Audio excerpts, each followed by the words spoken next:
So a lot of time when I talk about the UN, I'm bashing them.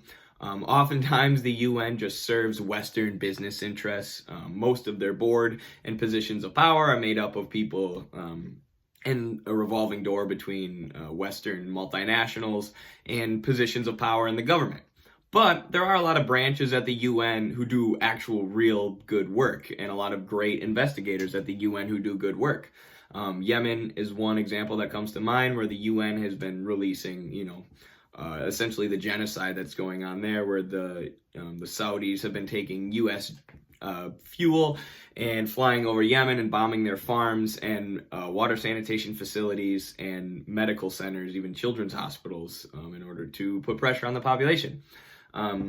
Also in Syria, you have UN investigators saying the 2018 gas attacks were a false flag, saying that the UN, the higher-ups at the UN made it up, and the higher-ups in order to justify the 2018 missile strikes that the U.S. launched in Syria. And the UN, higher-ups at the UN have done everything they can to silence those whistleblowers and make sure their stories don't get out. So you kind of see this dynamic here at the UN where you have all these investigators who are doing great work, and then you have the higher-ups who try and silence their great work and push the narratives that Western capital wants to push.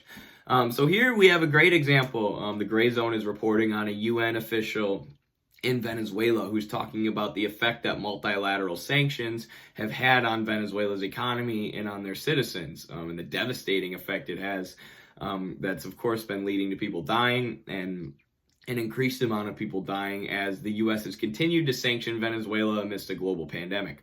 So let's listen to what this UN investigator has to say, and then we'll come back and talk about it, and we'll talk about Venezuela. Special Rapporteur Elena Duhan joins me now to discuss her report. Professor Duhan, welcome to Red Lines. It's a pleasure. Let's get into this number, which for me was the most shocking aspect of your report, at least for me while reading it. You write, quote, "The government's revenue was reported to shrink by 99%, with the country currently living on 1% of its pre-sanctions income." That's quite a stunning number. Where does it come from? Yes, indeed. The number is rather shocking. Naturally, we shall understand that the governmental income includes not only the impact from the external revenues, but also some impact from taxes and some income which is coming from inside of the country. But when it comes to the external revenue, indeed, only 1% has left. This fact has been, let's say, this figure comes from this governmental statistics first, and it has been verified by a number of other interlocutors. And you write about how sanctions affect all aspects of life in Venezuela, from food and medicine supplies to education to the availability of food. You say, quote, "The announced purpose of this maximum pressure campaign to change the government of Venezuela violates the principle of sovereign equity of states and constitutes an intervention in the domestic affairs of Venezuela that also affects its regional relations." How do you respond to officials who claim sanctions are targeted against people in the government in Venezuela and that it has nothing to do with regime change? Well, my quote basically comes from the point of the statements of some of the United States officials. That's neither my invention nor even the invention of any interlocutors I met. That's why I believe that it was necessary to put it into the report. However, when we speak about the overall impact on sanctions, I completely disagree with the point that that is targeted. First of all, as it comes from our first question, because the government Venezuela itself is not able to sell its oil products as well as gold and other mining products anymore. Second, as a result, it doesn't get a revenue.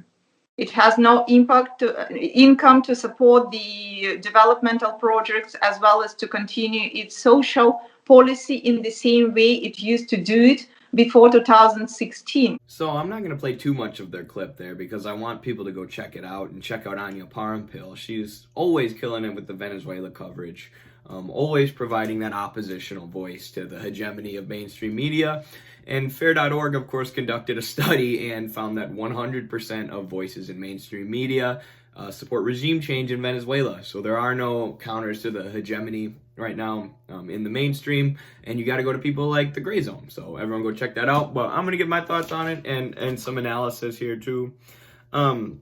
So obviously that's a UN official talking about how the intent in Venezuela of these sanctions is regime change, and then the effect that these sanctions have on regular people. And this is so interesting to me, and I want to show this because it is a UN official, right? A lot of the Venezuelan opposition party members or people in the US who are really backing regime change, when you're arguing with them, they'll say, oh, all your sources come from the Venezuelan government, right? If you support them, all your sources come from Telesur, and Telesur is an outlet owned by the Venezuelan government. They do a lot of good reporting, you know, they're obviously slightly biased towards Venezuela, but they're better than what you're getting in the U.S. mainstream media. But this right here, we have a UN official, you know, who hasn't necessarily, you know, been friendly towards Venezuela. But when you have someone on the ground actually looking at what's going on, the statistics that they end up coming away with are shocking. And it shows what's really going on here, the real story that is behind the scenes of essentially the U.S. just completely fraudulent reporting in the mainstream media on Venezuela. A lot of it doesn't even, you know, it's not reality at all in any way, shape, or form. So let's talk about this. The most shocking statistic here is that government revenue is down 99%. They have 1% of the revenue that they had previously, which was reported by the Venezuelan government, and everyone said it was a lie, all the right-wingers. And then now we have this UN official saying this has been backed up by third-party groups not related to the government. Their income is down 99% from the now 159 economic sanctions that are on Venezuela. It might be more than that. The number's continually going up. When I started covering it, it was in the 140s. But as different companies from Russia or China or Iran or wherever else attempt to trade with Venezuela, the U.S. then sanctions those individual companies to make sure this country is blocked off from the rest of the world, and they're no longer able to fund their social program. So what does that mean? Let's go into some depth on that, because a lot of people say the Venezuelan government's just hoarding all this wealth, and that's why the U.S. needs to sanction them. Wrong. Venezuela's government was funding Venezuela's over 2,000 communes who are trying to build socialist consciousness in the country. But two, they were funding a vast array, wide variety of social programs, which were started under Hugo Chavez and which were tied to the Venezuelan oil industry. So when Chavez came to power in 1998, and he did this, it was a process. He didn't do this all at once. The U.S. attempted to take him out of power in 2002 with a coup, and afterwards Chavez moved farther to the left, realized the U.S. was not going to allow him to do what he wanted in a slow manner. He just had to kick all Western capital out of the country. So that's what he does. He renationalizes PDVSA, fired something like thousands of employees who were corrupt or who were collaborating with Western multinationals, allowing them to harvest Venezuela's oil for insane profit. Kicked them all out and said, we're going to invest all of our oil revenue into social programs and into essentially socialism.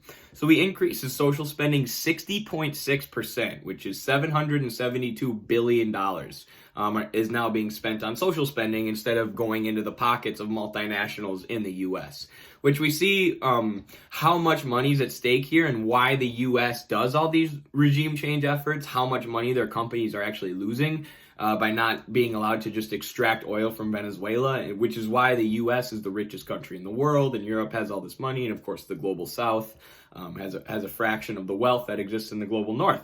And we see why the U.S. hates socialism so bad, because of all this money they're losing out on.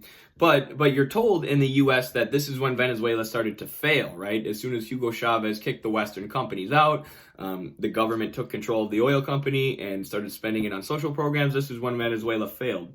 Well, if you consider failing to be this, inequality decreased by 54%, poverty decreased by 44%, extreme poverty went from 40% to 7.3%. Illiteracy was abolished and every single Venezuelan person was taught to read. Tuition-free college was introduced. 10 new universities were built. Infant mortality was cut in half. So is that a failure? Is that the failure of socialism? Venezuela before the sanctions started kicking in and their government lost 99% of their revenue. If that's what you consider a failure, you're a bad person. If that's what you consider a failure, you don't agree with teaching kids to read. You don't agree with building new infrastructure, with building new universities, with spending towards all the things that create human development rather than, putting all that money in the pockets of an oil oligarch. That is capitalism versus socialism. What Venezuela did with their oil industry versus what the capitalists were doing with the oil. The vast profits that they were making, that at a split second, if the proletariat were to seize power, could immediately be reinvested in the people. And here you see the effects before the sanctions cut in. And this is what the U.S. is trying to stop with sanctions. This makes them angry that Venezuela took their oil industry and invested it in the people and taught people to read and built schools and showed that socialism does work. And actually, a parasitic group of capitalists are hoarding all the wealth and not allowing us to use human labor for the development of everybody, but are just sitting on mounds of money. They don't want us to see that. This is why the sanction campaign kicked in, and this is what imperialism is. This is what Western finance capitalists stand for, is stopping countries from developing themselves, stopping countries from building hospitals, from teaching people to read, because that cuts into the profits of oil oligarchs, people you've never met in your life, who people in America are tricked into defending, because they've been brainwashed into thinking socialism evil and bad. So obviously this is when the U.S. sanction campaign started kicking in. The global price of oil prices has also dropped, partially because the U.S. has gone to Saudi Arabia and other allies and asked them to produce lots of oil so that the global price will shrink and hurt the Venezuelan social programs. And obviously the U.S. uses the petrodollar and their control of oil to destabilize all sorts of other countries, but that's specifically how they did it with Venezuela, because Venezuela's social programs are overly reliant on the oil industry. One of the main critiques of Venezuela and the Venezuelan government, who have lost 99% of their revenue now, is corruption. And corruption definitely happens. One of the main things that people do is they'll produce something like, say they make a chicken. This is the analogy that's given in the Revolutionary Left Radio podcast with George Ciccarello Maher, I think. I don't know. I'll link it in the description. But people produce chicken, and then the Venezuelan government says you can only sell the chicken. You can't sell the chicken for more than this price, right? Because we have food shortages or whatever, and inflation problems with prices skyrocketing, and people need necessities. People need to eat, right? You can only sell it at this price. Well, Colombia is a pro-U.S. country, super far right, super capitalistic. They've been implementing austerity and neoliberalism for years. And if you produce chicken, you can just go over to Colombia and sell it there, right? Rather than sell it to the Venezuelan people who might need it because they're starving. This doesn't show the failure of socialism. It shows the viciousness of neoliberalism, right? That a government would say, no, you have to feed our people. And in the socialist country, and a neoliberal country right next door says, hey, we'll give you a bunch of money if you don't. We'll give you a bunch of money if you don't give that chicken to the person who's starving. Which is what capitalism is at its essence, whereas socialism is saying, no, we're going to control production to make sure everybody can eat, drink water, and afford to live. But neoliberalism doesn't like that, and anytime a country has tried to develop humanity rather than allowing oligarchs to take all the profits that are made, or all the wealth and all the goods that are made from human labor, neoliberal countries crush it, and that's what you're seeing with Venezuela. And then the last thing we'll touch on here is the Venezuelan oil industry. So yes, the social programs are overly reliant on oil. You heard me say that. Venezuela needs to diversify. But there's a reason that happened. And you have people like Naomi Klein, who I've recommended her books in the past, but she's a social democrat, saying this is petropopulism. I don't agree with it. Chavez was wrong and bad. What did you want him to do? What was he supposed to tie the social programs to? Because for the entire 19th or 20th century, the 1900s, British Dutch Shell, and Rockefeller Standard Oil were extracting tons of this oil from Venezuela and then selling it elsewhere, and all those profits were going to the West. So this gave Venezuela what's called Dutch disease, where all their industry lagged behind their oil industry. Because as Lenin tells us in Imperialism, the highest stage of capitalism, in the chapter about export capital, When you allow capitalists to export their capital to other countries, the capitalists in the home country get to decide how those countries develop. Exactly what happened with Venezuela, exactly how Lenin said it would in 1917, but thank goodness we have U.S. academia here to tell us that actually Venezuela is wrong and bad. Thank you for that, Naomi Klein. But I'll stick with what's actually right. I don't know. But so you have this export capital coming from the West, and it made Venezuela's entire country dependent on oil. So then when they had a socialist revolution, they had to tie it to oil because those were the conditions that existed at the time. Now, Maduro needs to look at the conditions now and do his best to circumvent these sanctions. But if you live in the U.S., your job is not to say, oh, Venezuela bad, what a terrible form of socialism. Your job is to have or implement socialism here or stop the imperialism going on here and demand that the U.S. government get their hands off Venezuela so that people can afford to eat again. All right, that's all I got today. As far as this Venezuela video goes, go check out the Grayzone. Check out Anya Parampil. She's always doing great work on Venezuela, as are the rest of the people at the Grayzone. Great independent media source. And they're not puppets of Russia, despite what the Western media would tell you. All right, see you, everyone.